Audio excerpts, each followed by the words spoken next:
I feel like I'd ridden every technology into the ground. I was in a magazine editor as the magazine business was dying. I was in the network business as the network business was dying, and so I was off looking for something else to ride to its death. And I guess I found digital. But I really felt that the world of network television was ending. I mean, I thought about it a long time, and apart from any personal involvement in it, the network, the entertainment business, and particularly the network television business, was built on a fundamentally monopolizing distribution.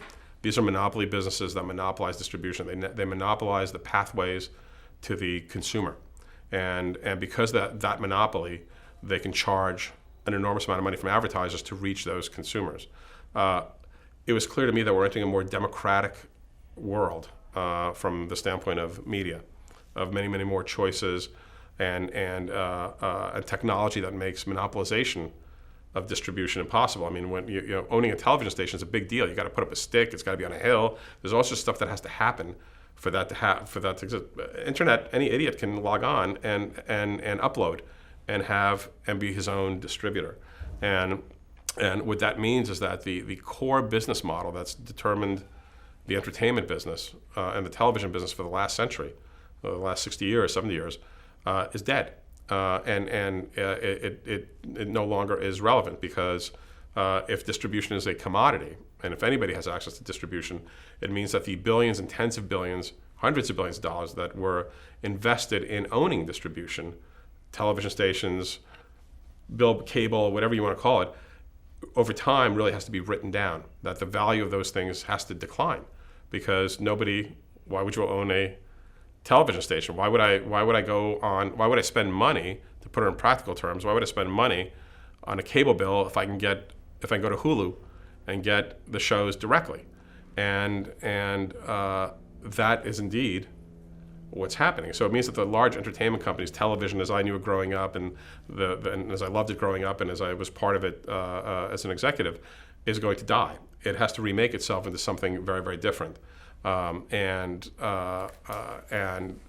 so it's not worth being part of anymore. There is nothing to be part of anymore. I think we're seeing it now. And this recession has accelerated larger trends that were happening anyway. But these companies will be spending the next 3, 4, 5 years basically cutting 70 to 80% of their overhead, which means that tens of thousands of people will lose their jobs before they find a business model that makes sense within the context of commodified distribution. So I knew I didn't want to be part of that, and I wanted to be part of the other side of it. And what that means is that finding a way to participate in the digital revolution. And I thought the best way to do that was to create a brand that might have long-term value on many, many different platforms, but that it could be launched on digital. That's why I bought comedy.com and launched that in February past year. And we launched it with like 5,000 people, and it's up to, we will close this month with probably around 2 million. So we're growing at a fairly rapid clip.